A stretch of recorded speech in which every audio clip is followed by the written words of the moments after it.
Yeah. Very quickly, I'm going to go over a couple things in the Unity Hub itself that are useful bits of information that you should probably know. So, like I mentioned, we want you to be using a version of Unity that's at least from 2020 and is one of the LTS options, right? Preferably. So if you're working on a project and someone says, hey, we're working in, I don't know, 2020.3.5, and you don't have that, what you're going to want to do is go over to this installs option here, and then you can, from here, install editors. When you do that, it'll pop up with some like recommended versions of releases that you can install directly through the Unity Hub. Which these are the official releases, the ones that they recommend because they're giving long-term support to them. These are the beta and alpha releases if you want to try out their new and upcoming content. They're not quite as tested though, so be aware of bugs. And then their archive, occasionally you can find older versions that you download and they'll go into this archive section. Also, if you want to look more at some of the beta programs, you can check the website down here. But for now, whichever versions you have should work fine, so don't need to worry about that. Also, if you want to try out some more stuff on your own, just play around with it, learn how to do things, the Learn tab right here is a great place to go. It gives you a bunch of tutorials that you have access to that will teach you different things, like this one, which is shockingly similar to what I'm about to tell you guys. Or, a command pattern, which is a more intermediate one. Stuff talking about some more scripting things, like variables and functions. Some that'll talk more about animation. They have a bunch of different topics. And up here at the top right, there's an option to visit Unity Learn, which is the actual official website, which has access to all of their tutorials. So if I do a terrible job here and you have no idea what you're doing, go check out the Learn tab because they have professionals teaching you there, and they actually are good at their jobs. So, now that we've gotten those little bits from the hub out of the way, as I showed before, I'll go over it once again just for everyone who just got in here.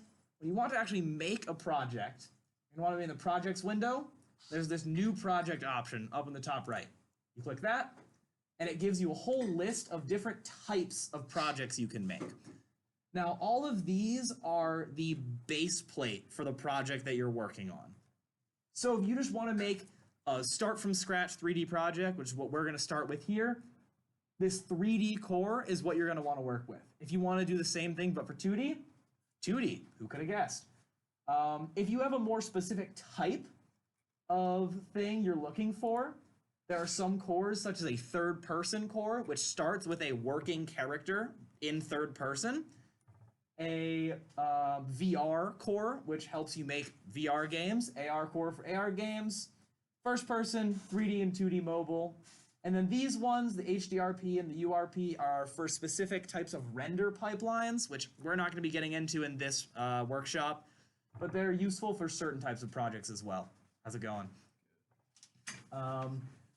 There are some sample scenes as well, which are just little demonstrations of things that have been made in Unity. Like this test track is like a really HD driving simulator that has been made in here. And they have a couple other 3D sample scenes just to showcase things they've done. And lastly, in the Learning tab, these are the micro games.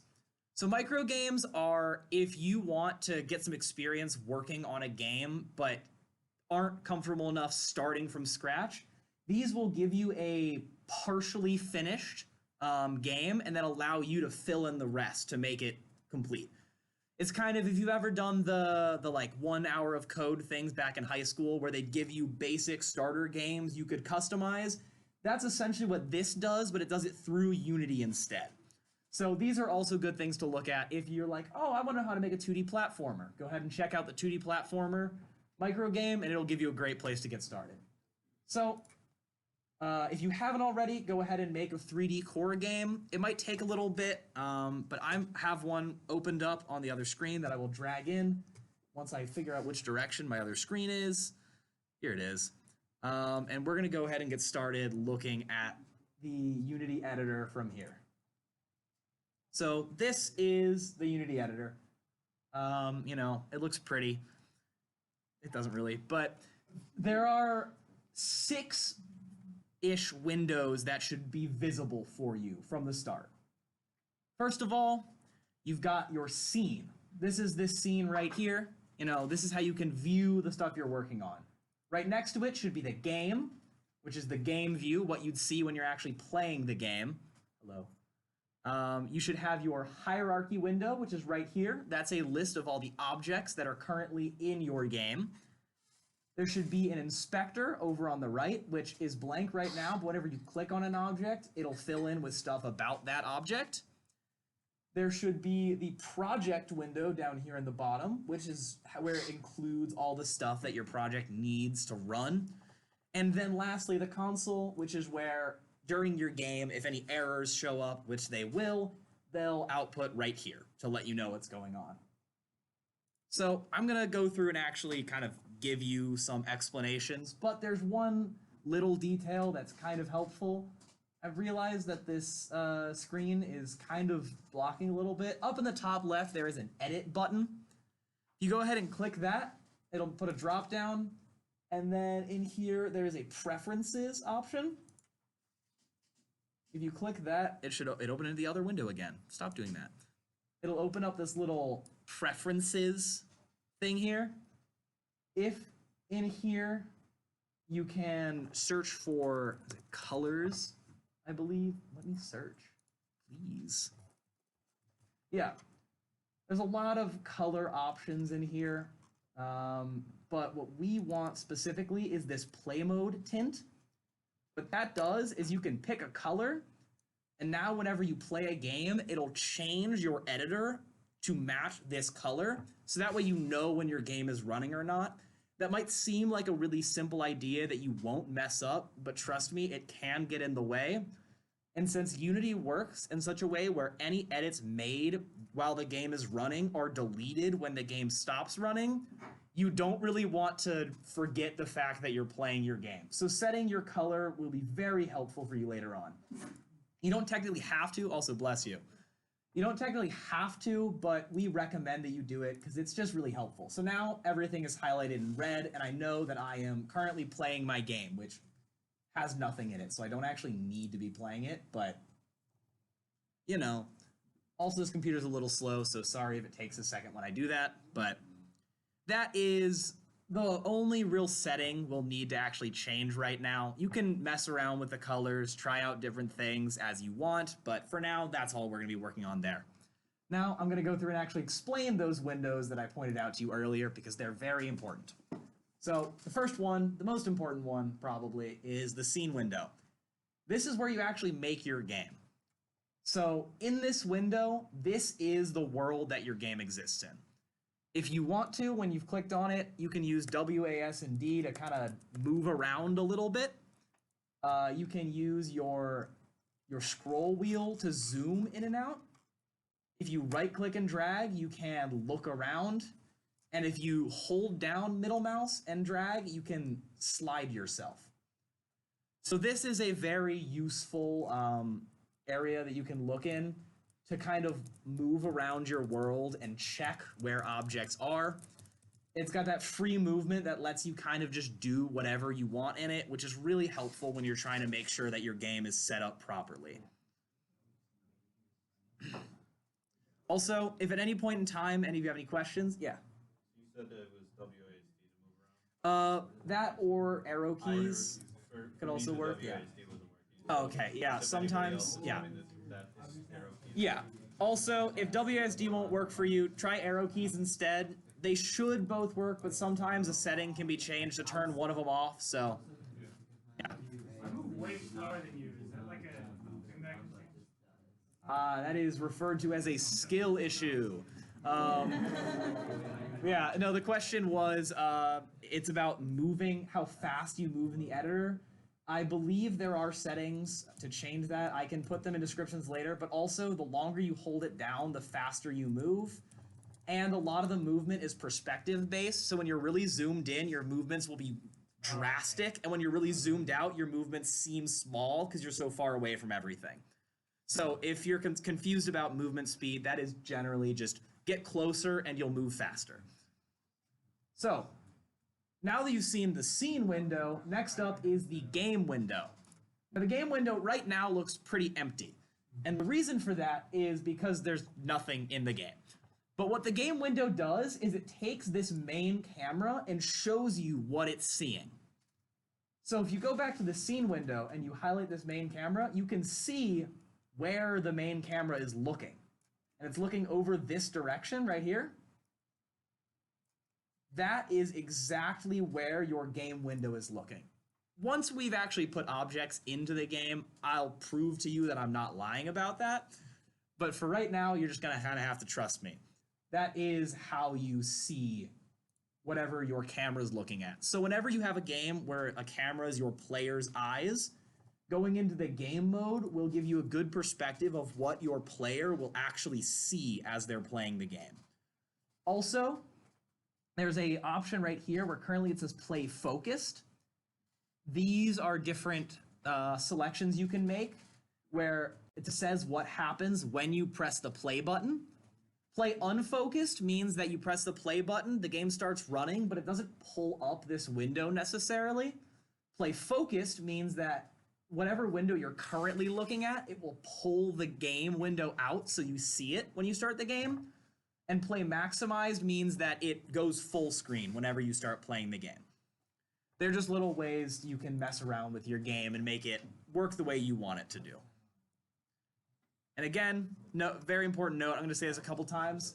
If your game is currently playing, no changes you make will be saved. So always check to make sure your game is stopped before you make any changes. So, next up, we have this hierarchy window right here. This is where you actually view the objects that are in your game. Unity uses a thing called an object component architecture, which means that everything in the scene is a bunch of objects with a bunch of smaller little objects called components shoved inside of them. So every object, if you see even on the camera and this little light here, all of them will have this transform on them. This is a very important one. That shows you where your object is, how it's rotated, and how it's scaled. So that is its position, where it's facing, and how large it is. So if we want to make our own objects, there are two ways of doing that. One is you click this plus in the top left, and then you can create a different type of object. There's a bunch of options. Right now, we're just going to do 3D object and cube. It's going to put a cube right in the middle of our game. So here's the cube. It's sitting right there. And now, if you look, the transforms tell you the exact position of this object. So if you want to change it, you can go ahead and say instead of, 35, I want that to be 2. And it'll move the object to wherever I put it. I want it to be 0. There you go. It's at 0 now. I want the Y to be 0 as well. There it is. The rotation, if you want to go to 45, you'll see the object start to turn with it. And for scale, if I start to increase the scale in one direction, it'll get really big. And then 20, and then 200, and 2,000, and yada, yada, yada. So these are all the basic aspects of this object. Now, you can also edit these in the scene view. There's this little bar here, which has a couple of different options for you. This one with the arrows is how you move it. It'll pull up arrows, and you can click and drag this object to slide it around in the editor. Like this. The one with the little circling arrows is the rotate tool, where you can click on one of these different circles and use it to rotate along that axis. So you just find whichever direction you want to rotate it in, and you click and drag to turn it. And we have the scale tool, which will allow you to scale the object along its different axes by pulling and dragging these. Now, there's one other tool which we use that can be a little bit confusing. It is the rectangle tool. What the rectangle tool does is it lets you actually drag the corners of the object to change its size. This works a little bit differently than the scale tool does. But for now, we're just going to go ahead and recommend you start with the scale tool because it's a little simpler on how it works with axes. So, just want to check. Does anyone have any questions? Anybody lost? at all, or is everyone good? I guess I need to check on the chat too. No questions in chat. All right. So, question, yes. Is it a good place to find like keyboard shortcuts and stuff like that? Like for example, Yeah, I believe I can, after this, I'll go ahead and post a link to just like all of them. But let me make sure I'm gonna say these right and not lie to all of you because that would be bad. Most of these are bound to, why did that turn off? Connect again. There you go. Why did it go to that one? Weird. All right, I believe a lot of them are bound to like QWERTY for some reason. So if you do something like, oh, that was the older version, never mind. But yeah, there are different Unity hotkeys that exist. You click on it and you go W. Okay, they were QWERTY. It wasn't T. So Q does the view tool where you can just click and drag to move around. W is the click and drag objects. E is rotate. R is scale, and it keeps on going in that order. Yeah. Just for people in chat who didn't necessarily hear the question was, are there any hotkeys for Unity that let you easily access these? The answer is, it starts with Q being this hand drag, and then goes to W for move, and follows along the QWERTY options. So, after we've, made this object, we kind of know how to, manipulate it a little bit. There are a couple other important things that we can look at regarding this object. Mainly, that is the components in this inspector window, right? This is a very important window when viewing your objects because it tells you everything that your object has in it, right? Right here, there's this mesh. The meshes are how you see the object. If you delete the meshes from the object, it will be completely invisible and no one can really interact with it. The collider is how it determines the bounds of the object. So if you ever want collisions to happen in your game, which you probably do for at least some objects, you want to make sure that you don't end up deleting these colliders on accident. And then the transform, like I said, every object has to have a transform. It cannot function without a transform because transform is essentially where the object is and how big it is. That's the code's way of telling what an object is. So there is one other object on here that we don't have yet. And I will give a demonstration of why it's an important object. So if, we start this game and we have this giant weird rectangular prism just sitting here. Right now, it doesn't actually do anything. It just sits, right? If we want it to actually be able to, move, like interact with the world, there is an object called a rigid body, which we want to make. So what you want to do on the bottom here, you click this Add Component button. That's at the bottom of the inspector window. Add Component and search rigid body. Since we're playing in a 3D game, we want the normal rigid body. If you're in a 2D game, you'll select rigid body 2D. What the rigid body does is it adds all of the physics to this object. So once you have the rigid body, now the object is affected by gravity. It can be pushed. It can be, raised up by a platform. Stuff like that requires a rigid body to work unless you want to go in and do all the coding yourself. So for example, now that we have the rigid body, once this loads, you can see now it falls. The gravity is now affecting the object and it is now able to fall out of the frame. That is a pretty simple example. Not really a lot going on there, but these are very helpful whenever you want objects to be able to use physics. Also, if you don't want gravity to interact on that object, you just toggle off this use gravity option, and then gravity doesn't affect it anymore, but it can still be pushed around. Also, one other important thing, I'm not going to touch on this too much, but there are these constraints. What those do is if, say, you don't want an object to be moved, but you still want it to be able to push on other objects, you can freeze these different directions of movement, which if you click freeze X, it now cannot move along the x-axis. Freeze y means it can't move on the y-axis, and so on and so forth. So if you ever want an object to like only move along one plane, you just freeze the position of the other two, and now it can't move along those two axes. If you have any more questions about that, yeah.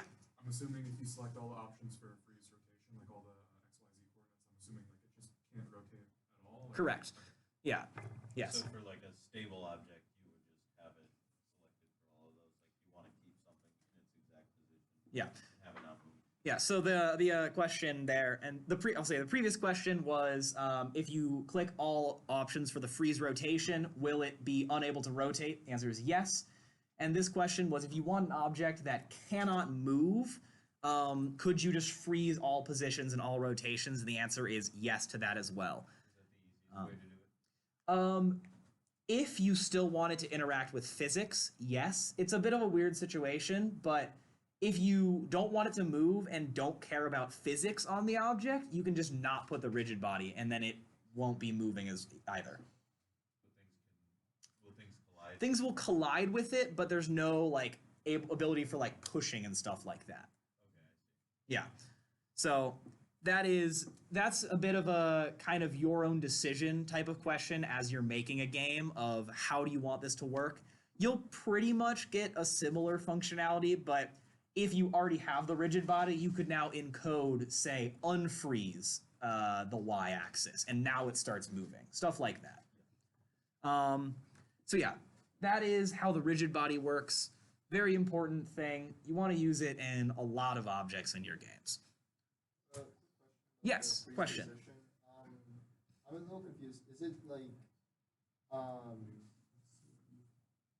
it can still move, but it doesn't move on its own?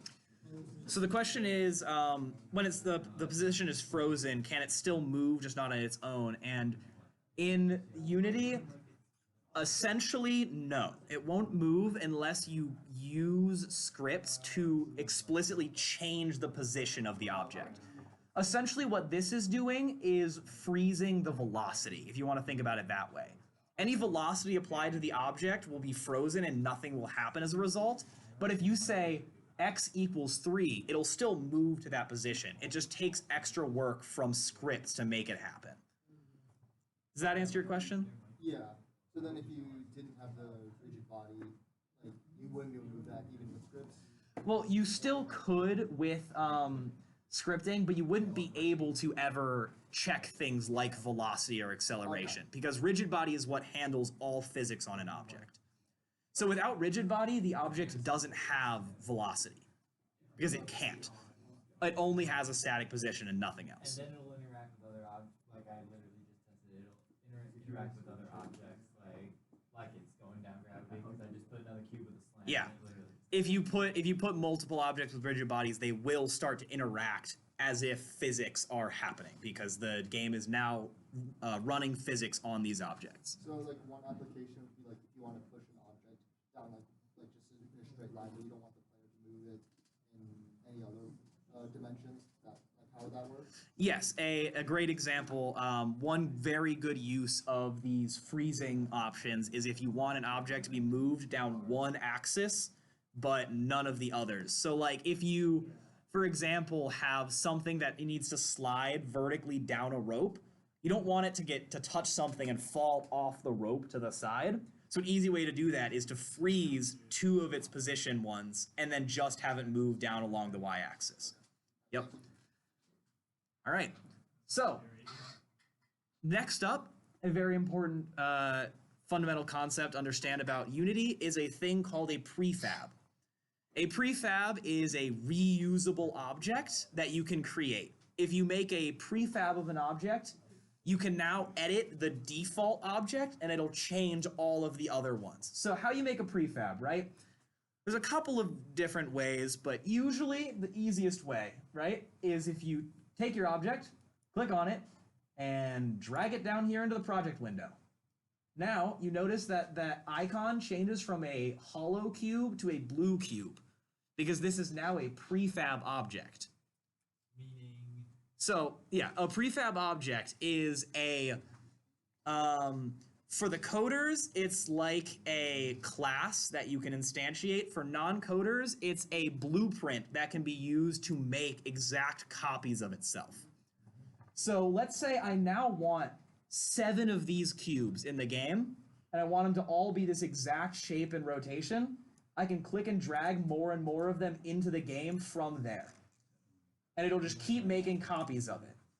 And this will keep everything in the object. It'll keep rigid bodies existing, colliders existing. Basically like Yeah. copy and paste. It's like copy and paste for this object.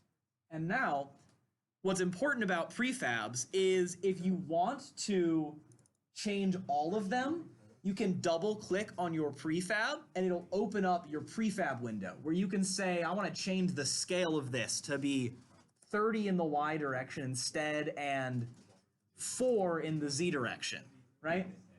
Now, if you go ahead and hit Controls S or save on any other way you want to do it, save the changes made to this object, you can then click this little arrow up here to go back, and now all of the objects have been changed to reflect that one change you made to the prefab. So if you're in a game and you have a bunch of objects that are all going to be identical and you want to be able to really easily change all of them, making a prefab will help speed up the process a lot and prevent any errors from occurring. Okay, wait. So Yes. So back up a little bit. So like I have 2. I've changed one, but I want to change them all. So you go into the prefab, change something, then what do you do to save it all? Once you've made your changes, the easiest way to save is you just Control S is the keybind for save.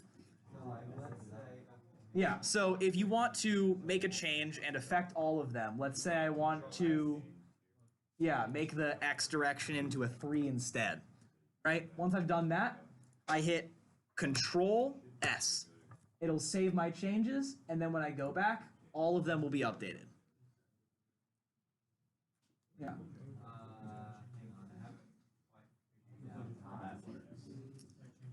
I have Like in the prefab itself, yeah. are you having trouble getting to it or making the changes stick? I'm in the prefab. I just like changed the rotation, like to say 45. Now what?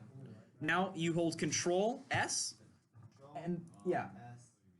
now it should be saved, and then you just click this arrow in the top left to go back out of there and into the main window. Alright, so then I can Mine is 2020 23.16.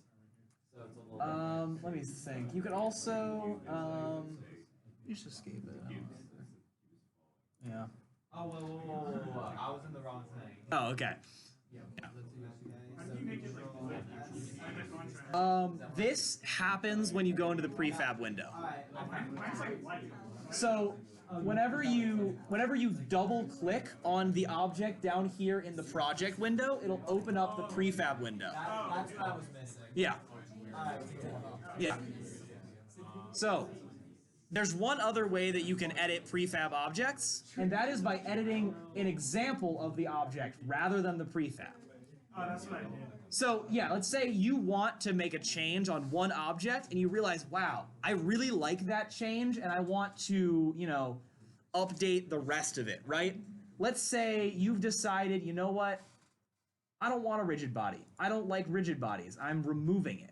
By the way you remove it, this little 3 dots on the side, if you click that and then click remove component, it gets rid of it. It's gone. Now you'll notice this little note here where it tells you there's been a removed object.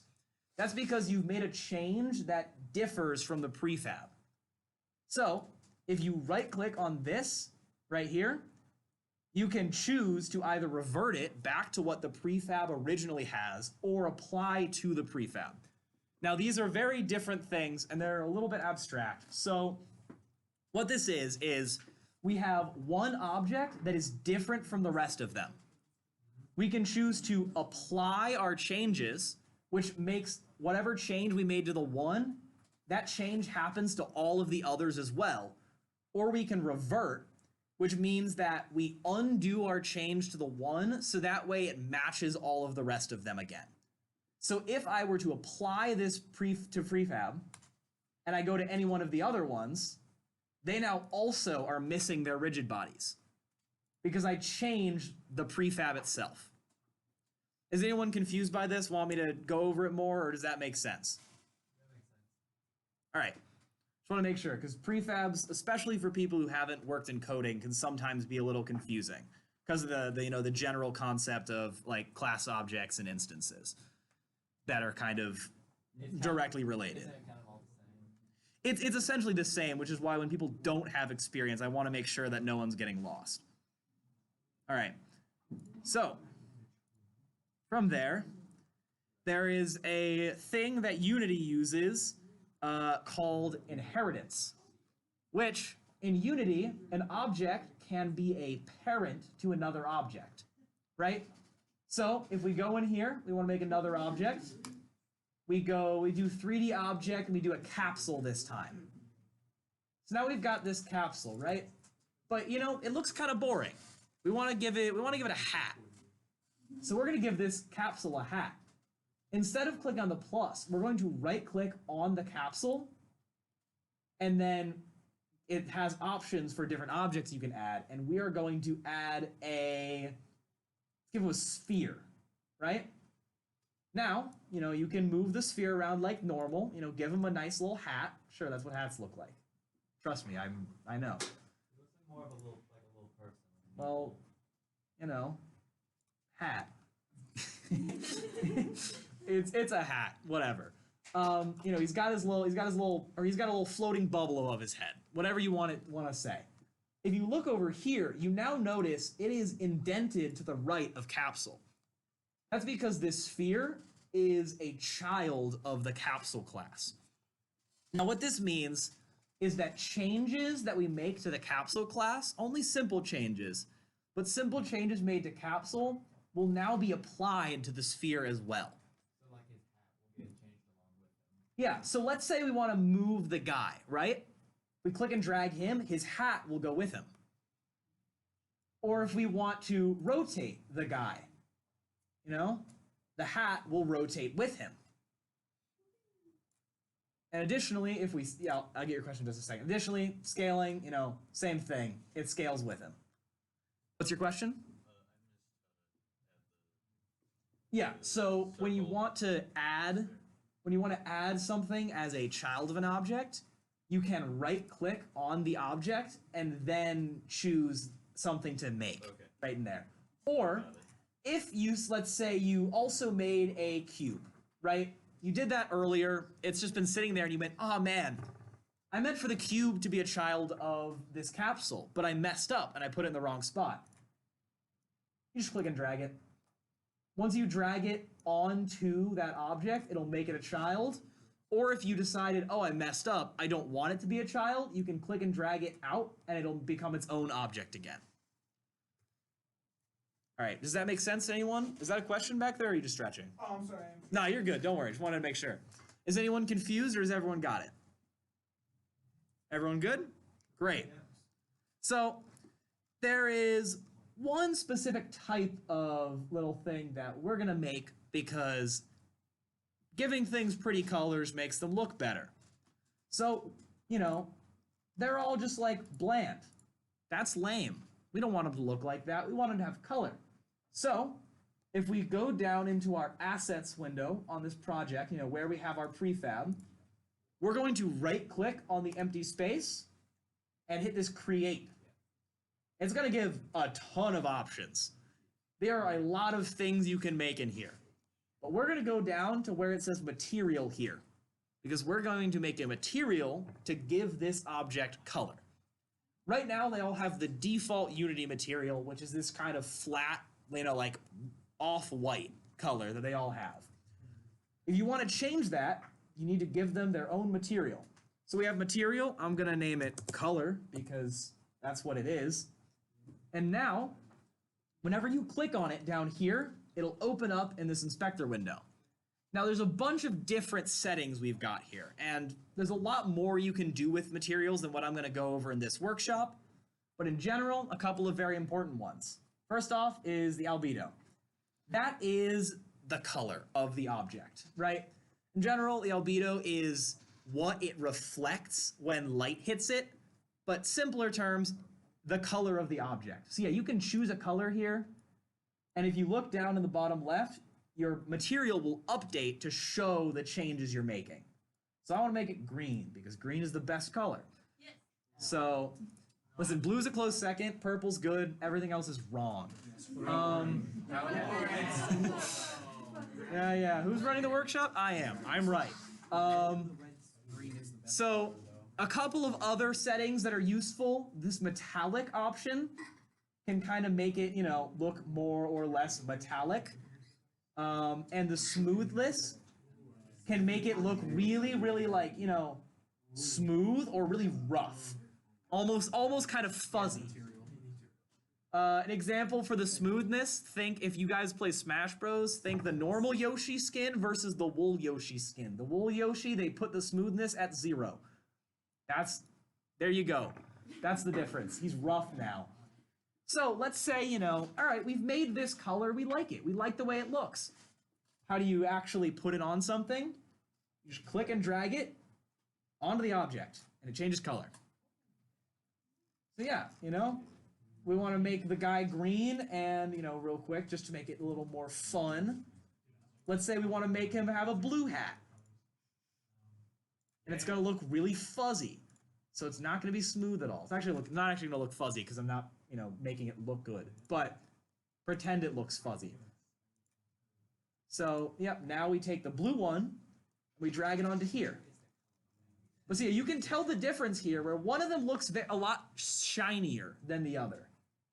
The low smoothness objects usually won't look quite so shiny, and low levels on the metallic can also stop them from looking quite as shiny. So you can play around a lot with materials. There's a lot you can do with them. You can mess around with the source to change stuff about it. There's all sorts of changes you can make on here on your own, but we're not going to cover anything more than that in this workshop. If you have further questions on it, feel free to ask one of us and we can help you out, but that's all we're going to go into here. So there's one window we haven't really talked about that much, and we're not going to talk about it a ton here, but it's the console window. This is more useful when you're actually doing programming, or scripting in C#. In general, if you're running the program, there are 3 different types of notifications you can get, and they are marked by these 3 options over here. There are logs, which are just notes that you leave to say when something's happening. Log warnings, which is a, hey, this might be wrong, but it's not really a problem type of deal.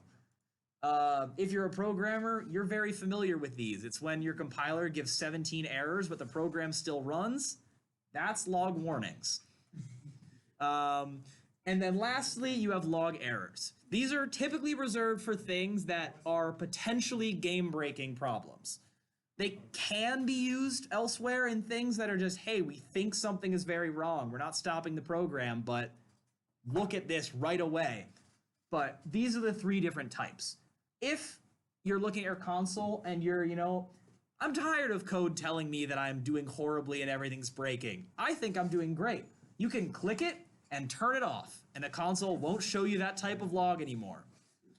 So you can keep coding in blissful peace, thinking you have no errors. Or if, alternatively, you have a bunch of log statements just that you like having to showcase stuff, but the errors are getting lost, you can turn on errors and turn off the normal logs. So that way you can customize what types of commands you're actually seeing. This is a type of thing that when we go over scripting in a workshop, we'll explain how to do these to you. There's one more thing that I want to go over in this project, and that is layers and tags, right? So if you go to any object, up here, hi Phillips, there is an option for a tag and an option for a layer. These are used oftentimes in code to identify objects, right? So rather than, let's say you have a bunch of objects that you want to be considered, water, I guess. You don't want to have to check every single object to see if that object type matches the right one. to be able to give it water interactions. You want to just be able to check, oh, is the layer water? And then there you go. Now, anytime that something checks the water layer, this cube will be considered to be water.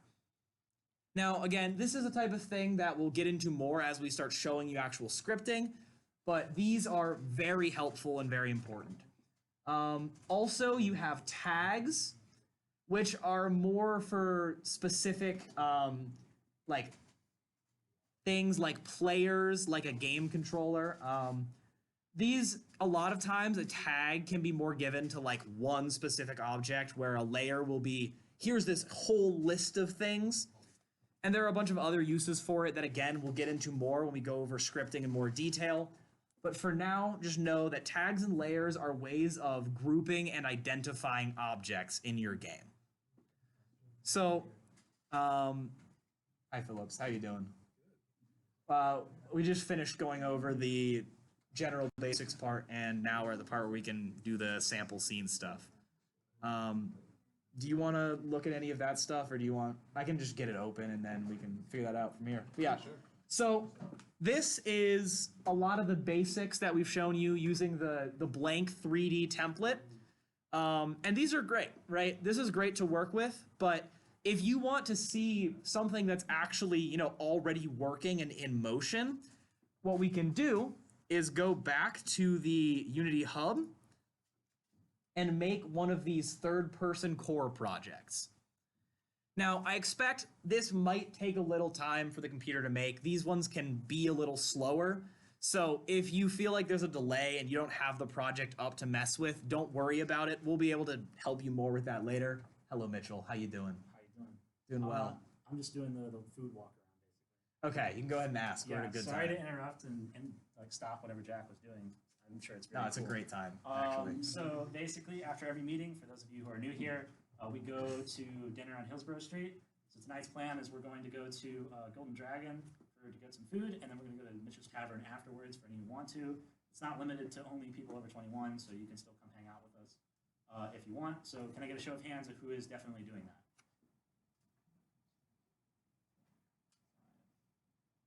All right, cool. Thank you, guys. All right.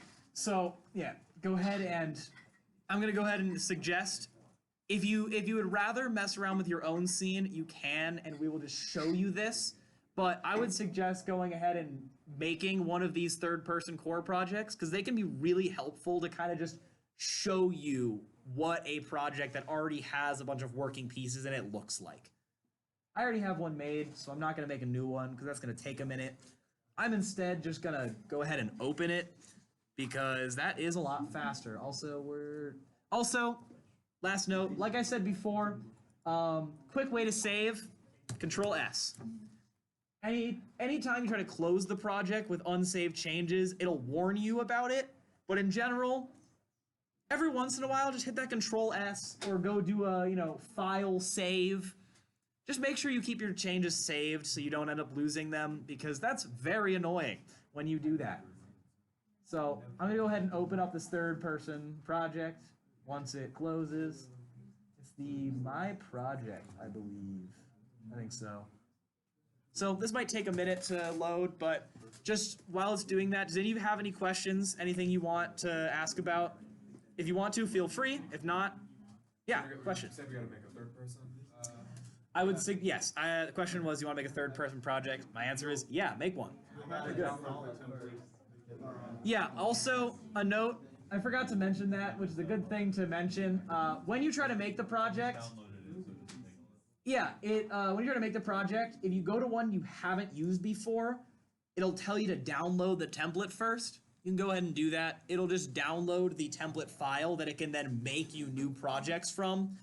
They don't usually take up a lot of space since they're kind of basic. But yeah, you're gonna need to download it first, then it'll pull it up here into this top section where you can actually make the project. Yeah. All right, everyone. If yours isn't fully downloaded or completed making yet, that's fine. Phillips here is gonna show off kind of what this sample scene does and what you can do with it. just kind of some basic ideas of how it works, everything like that. So feel free to keep letting it get created, and once it is created, go ahead and follow along with it if you Yeah, like. and if you have any questions, just raise your hand. So to preface, this is the Unity 3D sample scene. You can see it just works like a regular third-person game. You can jump, run around, look around, etc. And so it's kind of valuable. This is usually the way you want to organize your project, having folders for all your different kinds of assets. So this is like the character, it has the animations, the materials, the model, the sound effects. Usually you want to have a scenes folder with all of your levels, scripts folder with all of your code, your scripts. And yeah, so we can go ahead and, because one of the basic things you'll want to re-implement a lot in game development is a basic player that you can move around the scene with. And so you can see for this player, they have an animator. We don't need to worry about that right now. That's a built-in Unity tool for doing animations with 3D models. A character controller. So Jack, you already went over components. Yeah, I went over the basic components, not specific So- ones on the rigid body. But A character controller is a component. Usually, like, let's say we were starting from scratch. If you wanted to build your own character, you'd probably use a rigid body, which is physics-based, but then you'd have to code all the specific physics interactions yourself. The character controller ends up basically making a lot of this work that we would have to do to build a character already done. So there's like a slope limit. That's the maximum slope that your player can walk up. The step offset, which is like the smallest step your player can teleport on top of, and a bunch of other options. And this is the third-person controller script. So the character controller by itself will not do anything. You do have to script it to work, but it does do a lot of the legwork for you. So with any script in Unity, also, I'll just let you know, theirs has a bunch of extra stuff in it, so there will be some extraneous stuff to scroll through. yeah, I know. I took a look at it earlier. But I guess it'd be more valuable to go ahead and say how you would It also make a might script. pop up on that screen for you. So if you ever wanted to make a script in Unity, one of the easiest ways to do it is just go right-click in this hierarchy, press Create, and then C# script. Unity just uses C#. That is the only type of script you're going to have. So it's kind of simplified. You can also, let's say I wanted to add a specific script to this player. You can press Add Component, and then type the name of your script, and it'll already fill in the option of new script, where you can just create a script, automatically assigned to the player. To edit your script, you can go into the settings of Unity and display whatever text editor you want to. Visual Studio is very well supported in Unity, but if you really want to use Notepad, you can. If you have a script on an object in the scene, you can go ahead and just right-click it and press Edit Script to pull up that script in your editor. Okay.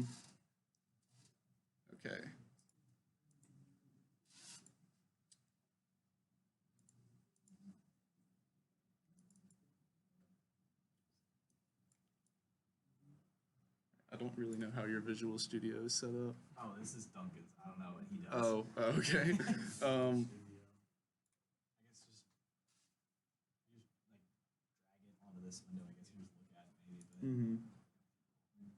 But yeah, sorry, we are using a different person's computer. This is neither of our computers, so he's got a couple things that are different. Shouldn't you, if you know what directory it's in, shouldn't you be able to pull it up? Like by Oh, no, yeah, finding it's the just- directory?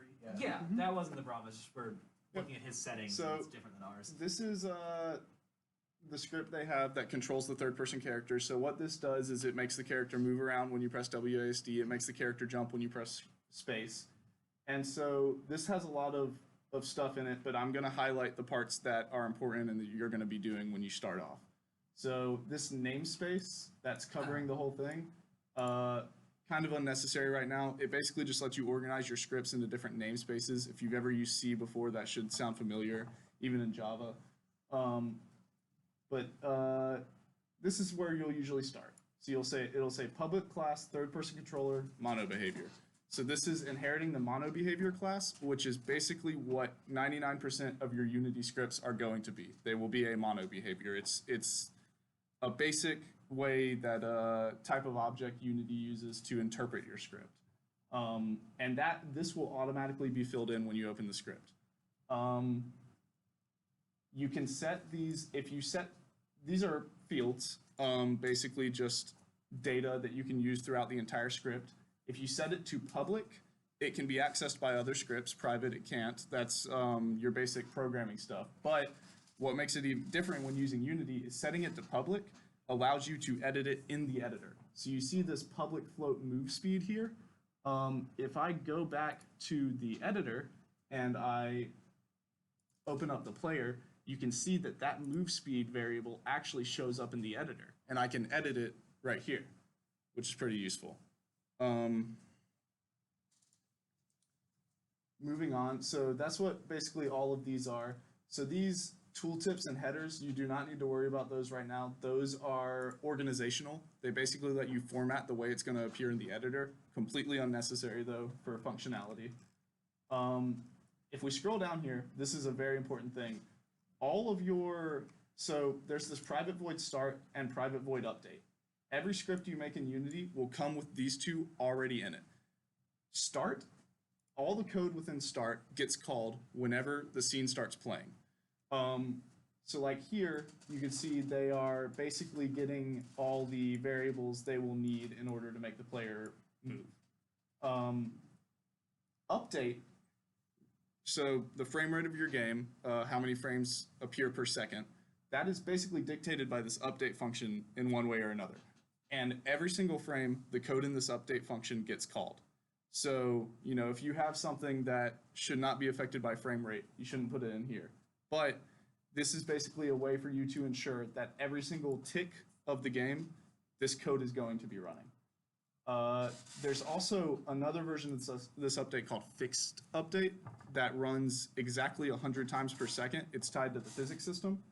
And if you set up Visual Studio right with IntelliSense, you should be able to type, come on, Duncan. Yes. You should be able to type something like, if you start typing the name of a method, Unity will search its own directory. Like, let me show at the top. We have using Unity engine. That's the first line of this thing. That has all the basic functions of Unity engine in it. And then using Unity engine.input system, that's for their input system. We don't have to worry about that right now. But for anything that you are using, and even your own script, like I can type fixed update or fixed U, and Unity already knows that, hey, we have a method called fixed update. It is inherited with mono behavior. If I double click that, it'll go ahead and fill it in, and I can put my own code in here, and that'll be called 100 times every second. That's kind of the basics. So this has a lot of stuff about handling input. When you start out, you might not want to immediately jump into Unity's input system. Unity does have basically in its built-in thing, you can just say is key pressed and then put the name of the key, and it'll basically return true if the key is pressed, and you can script your stuff to act accordingly. But yeah, so we can try our hand at making our own script here. So we'll do a basically a player picking up a coin in the environment. So we can go ahead and make a cube to represent our coin.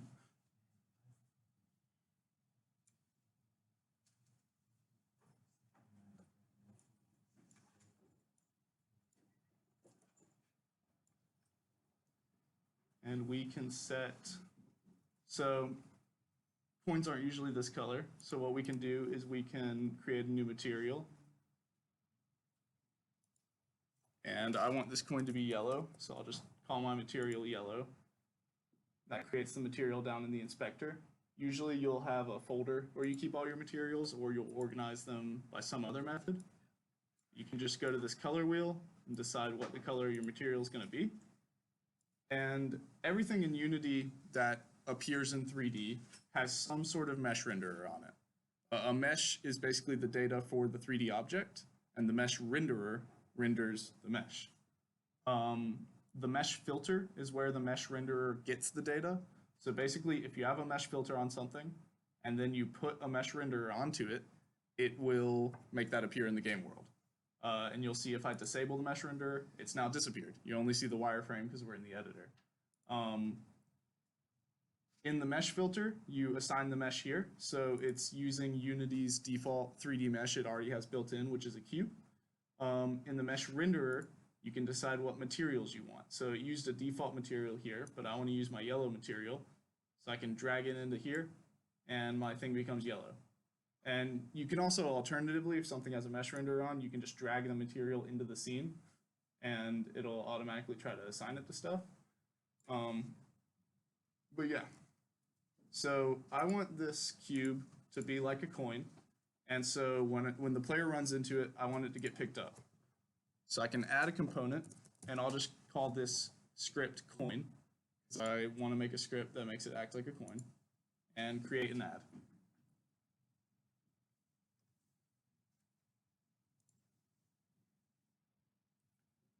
Okay.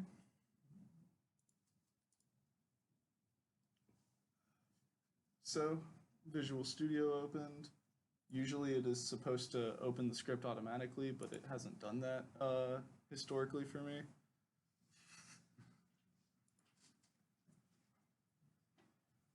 So now that I made a new script, it's recompiling the scripts. Basically, anytime you change anything about a script, Unity's going to recompile all the scripts you have in the project. We're working on a slower laptop. Come on.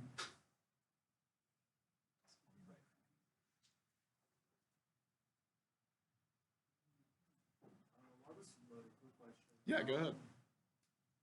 If you turn off the mesh renderer, would that be like how you make an invisible wall, or is there another way? Exactly.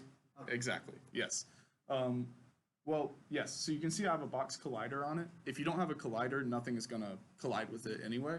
But if you put a box collider or any kind of collider on something and it doesn't have a mesh renderer or the mesh renderer is disabled, then it will act like an invisible wall, like you would typically expect. So do you need to download Visual Studio? Yes, Visual Studio is separate, but again, you can use whatever text editor you like best. Visual Studio is a lot of people like it, a lot of people don't like it, but it's worked for me. I know Writer is one a lot of people use, but that costs money. And Visual Studio Code, a lot of people like that better. So there's Visual. I like that one. Yeah, you can use that too. So there's Visual Studio, which has like a ton of features, and Visual Studio Code is kind of streamlined from my understanding. I don't really use it, so I don't know exactly what it's all about. But yeah, so let's go ahead and edit our coin script, which since I added it to the object, it just went straight into my assets directory. If I double click that, opens up in here, and we have, so this is the basic, this is what every script you make in Unity will start out as. It's using system.collections, system.collections.generic, which is just a bunch of generic functions for C#. That's on the programming language side. And then using Unity Engine, which has all the basic Unity Engine features like start and update.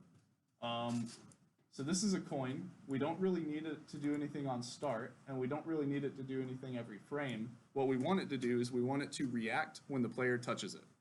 And thankfully, Unity has a built-in function for that called onCollisionEnter. And so I typed that out, and I can get Visual Studio to complete it automatically for me. And you can see it recognizes it as a valid method. And it has the parameter collision. So basically, whenever something collides this, it is going to enter this method. And we can use this collision parameter however we want. But for now, I'm just going to say we want the coin to just disappear. So I'll just say destroy this game object. And so if anyone's done programming before, you'll usually know that C# is an object-oriented language. So if you say this, you are going to get a reference to yourself. And in this case, when I say this, it gives me a reference to the coin script that I am. But if I say this.gameObject, it will give me the game object that my script is attached to.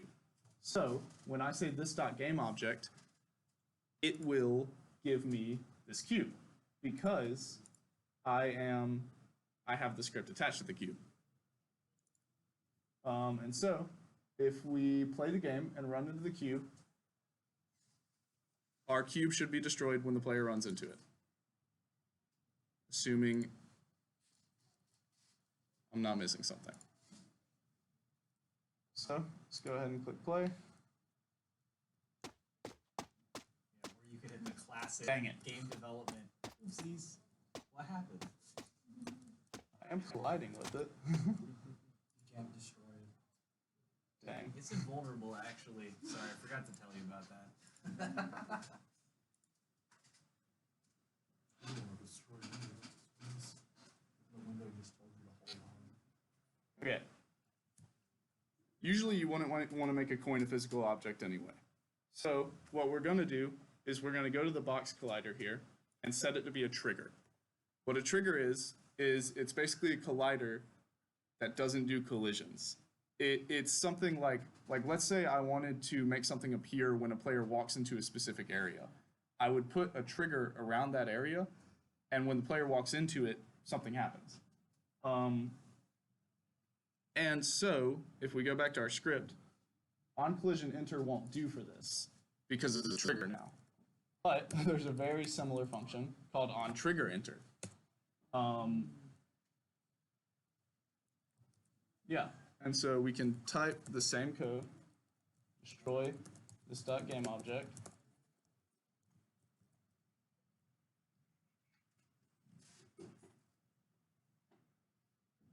Yep.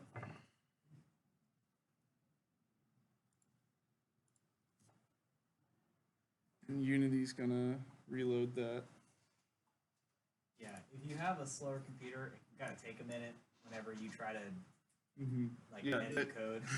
This is supposed to take all of 2 seconds to recompile my very basic coin script. How is that not working?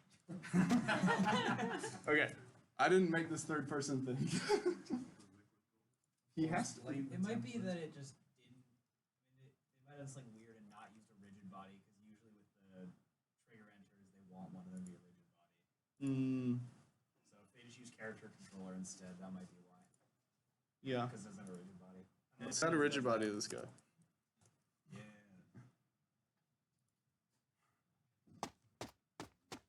Okay, well, whatever. That is. Okay. I also like how it's made everything look wavy in this third person thing for some reason. Oh no, that's just this. This is wavy. I'm just really dumb. Don't worry about it.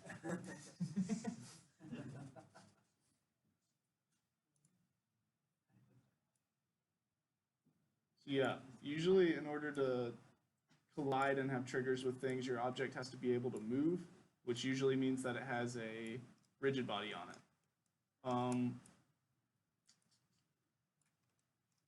I explained the basics of rigid bodies, so.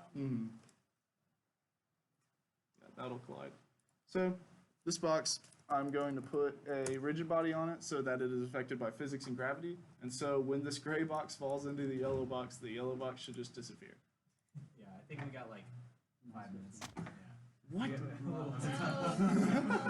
rid of his rigid body. It's funny. That's rad stuff for fun We now. put the original rigid body on the player. But I mean, worst case, we just mess around with the character scripts settings just to show how to kind of mess with stuff in there. Yeah. What am I doing wrong? This is what happens anytime you try to show something that isn't explicitly tested already. Every time something messes up. What am I doing wrong? Yeah. Okay, so I would compile to like community notes where like all my things are stored, and like now it's open because something needs to update that's like not updating. Yeah. Okay, so you're CS opening project. How far along are No, you going to? Oh, you finished? Okay, so what I was doing was I was There's, like, okay, so in the debugger step, there's one text that keeps. Everyone. Keeping you from. I was right the whole time. My script just didn't recompile.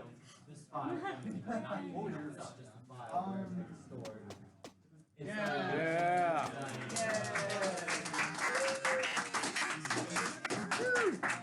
So it was, I was never wrong to preface everything. The script just didn't recompile. Because I don't know what setup Duncan has here, but He purposefully changed the setup so that it would fail and it wouldn't recompile. yeah, That's what I did. I knew I was gonna Pretty pick. sus. Also, if you want to go from here, What's up, Aaron? and then it'll I go would straight rage quitting it to what's in chat, but if I try doing that again, my browser is Well, yeah, I know, but like. I don't have enough bandwidth, sorry, I can't stay open. I mean, yeah, I don't know what that specifically is doing. I would suggest just I've had something different folder to find But it. still, now. I have it, I Right. just don't have a like thing on my desktop for it. Yeah. If you I'm not- see, I'm not I keep all my games in a You folder. might be able to open other. Yeah, I'm not. I just I'm not have all concerned. I'm these. concerned about not being able to open my own stuff. That's all I'm saying. All right. That's how we used to do it back in the day. I think that's that, like when you would log on to the family computer, that's, you would see like all the machines and stuff like that. I like to think about it. I don't really have access stuff there.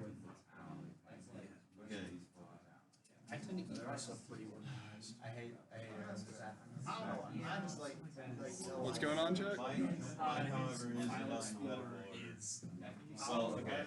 Is what? Does it automatically? It's not like Call of Duty, it's File Explorer. Okay, yeah, that's next loading. This Okay. It's fine, yeah, it's like trying to load something which is not. That is. All right. So moving on. We probably for our game, you're gonna want a UI of sorts. We want to like let's say we want to display the coins we've collected. So. about 10 minutes, so. Oh, okay, Do cool. a very basic one to show how to add it. Yes. Okay. So you can right click in here to add a new object, and you can go to UI, and then if you click any of these UI things, it's going to create a canvas. A canvas is what all UI elements exist on. And so for here, we want to have a dang it. Don't import TMP yet. No. No. Okay. Okay. I was ambitious. So. All right. Now we have our canvas. But it doesn't have text on it, so I'm going to delete this and get a new one. As a note, the reason is because there are options for Text Mesh Pro, which is fancy text that looks a lot nicer, but you have to download it first. And it's think not they- downloaded. I think they got rid of the regular text. Whatever. We have to do text mesh pro. No. Okay. Oh no. Okay, it has some basic ones in here. So text mesh pro used to be an add-on. Now apparently it is in the defaults. And so we will have some text that says coins It's also one-sided. 0. So it could be that you should have the wrong side. I don't know. Or not. Where are you? Its font size is -99. It's probably, Oh. it's probably just being weird with TMP. The font size That is is- that's negative random. 99. Or it's that, yeah. Who knows? It's probably because there's no font. Yeah, there's no font asset. It doesn't make There's sense. no font. Because we don't have the TMP essentials. Okay, we have to have TMP essentials apparently. To preface this, Unity used to have tech stuff built in. I guess not anymore. Really. So that might tell me. All right. Just because like I don't want to have this. Yeah. Now we have text, and it's way too big. It happened when I was trying to open like a Unity My file. guess is when All right. So there's a lot of different options you can choose for your canvas. For now, I'm going to pick screen space overlay. This will make it just fit to the screen, however big it is. So if we go to the game screen, yeah, we got coins in the middle of it. Now we also want to be able to increment that counter. So we will make a script called HUD. This is going to be our heads up display. Create an add. Come on. You gotta open it from the directory. It's gotta recompile. Gosh, didn't count. Computer's great. See, when you get like big projects and stuff like this, you can like hit the compile button and then go make yourself a coffee while you're waiting for your stuff to Yeah. compile. That's Yeah. the other part of why this is slower than the other one would have been, is because we do have stuff that exists in the project already. It's not just one script. At least this So. is This is not that big though, so it's just slow. at least Unity uses C# and not C++. If this was C++, it would take like twice as long to Fun compile. fact, it lies to you. It still uses C++. Oh yeah, I figured. It just compiles between them. Yeah, C++ is the underlying, basically infrastructure that Unity's built off of. All right, now that we have a HUD, we want to basically have a private integer coins. That's how many coins we have. We want that to be 0 by default, so we're gonna add in our start method. Say coins equals 0. We need a way to access that text we did. So because text is now completely done with Text Mesh Pro, we have to type up here using TMP. TM Pro. Or TM Pro. No, they said Oh, Usting. Usting. Yeah, that's wrong. I've never heard of that. Using TM Pro. And we want to make, so because we want to access in the editor, let's just go ahead and say public TMP underscore text. Text. With 2 X's. And so basically, when we start, we want text equal to, and you can just feed it a string. So coins, and you can do string arithmetic, and I can add my variable. And then we want the coin script to be able to call this and increment the coin counter. So let's make a public void collect coin.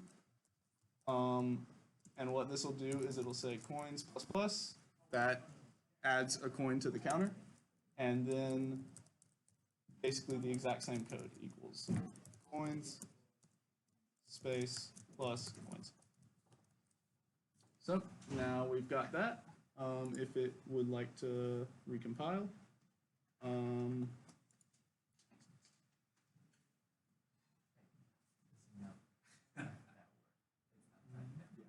But while it's recompiling, we do need to make an edit to our coin script. So currently, when we collect the coin, there's no way the HUD is going to know that coin was collected. So what we can do is we can say, so type HUD, that's the type of script I made, HUD H equals game object dot find game or find object of type HUD. And so you only want to use it like this when you have one object of that type in the scene. Since I know I only have one HUD object in the scene, I know that if I find one, it's the right one. And we can say if H, so that basically says if it was initialized, if it's a legitimate object. We can say H dot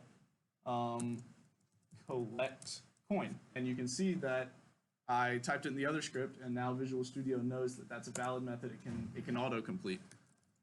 So now, if it recompiles that, now we wait. So yeah, on a computer that's built for this, these recompiles should take literally 2 seconds max, if even that. So this is not the usual, the process is not this lengthy, usually. So now, if everything recompiled correctly, then, let's do this just for the lesson of it. Oh man, nothing happened. That's weird. Yep, okay, we got a null reference exception.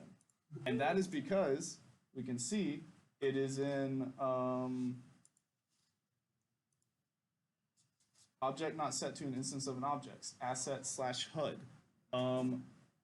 That is because if we look at our HUD, we forgot to give it the text variable. So whenever it's trying to apply the text, it has nowhere to do it to. So since we made that public, we can see it in the editor, and we can apply our little text object that's a child of the canvas to it. Now, when we play, it increments. Yeah. Yeah, that's the basic. These errors are Unity's fault. Don't know what's going on with that. But yeah. Also, as a note, if a little, we'll get to your question in just a sec, but if the coding part in particular confused you, don't worry. We'll do more with explaining code for people who don't have a lot of experience with it, just so you can kind of understand this type of stuff. But yeah, we were kind of just trying to show you the end result and a little bit of how it worked along the way. So don't feel like, oh, I didn't understand that code, I can't do games. That is not true. Yeah, and like you saw, when the computer allows you to, the coding portion for simple games can be very quick, very simple, and is not something to be scared of. And if y'all have questions about coding or want to know anything, you can ask us them or ask on the Discord or anything. And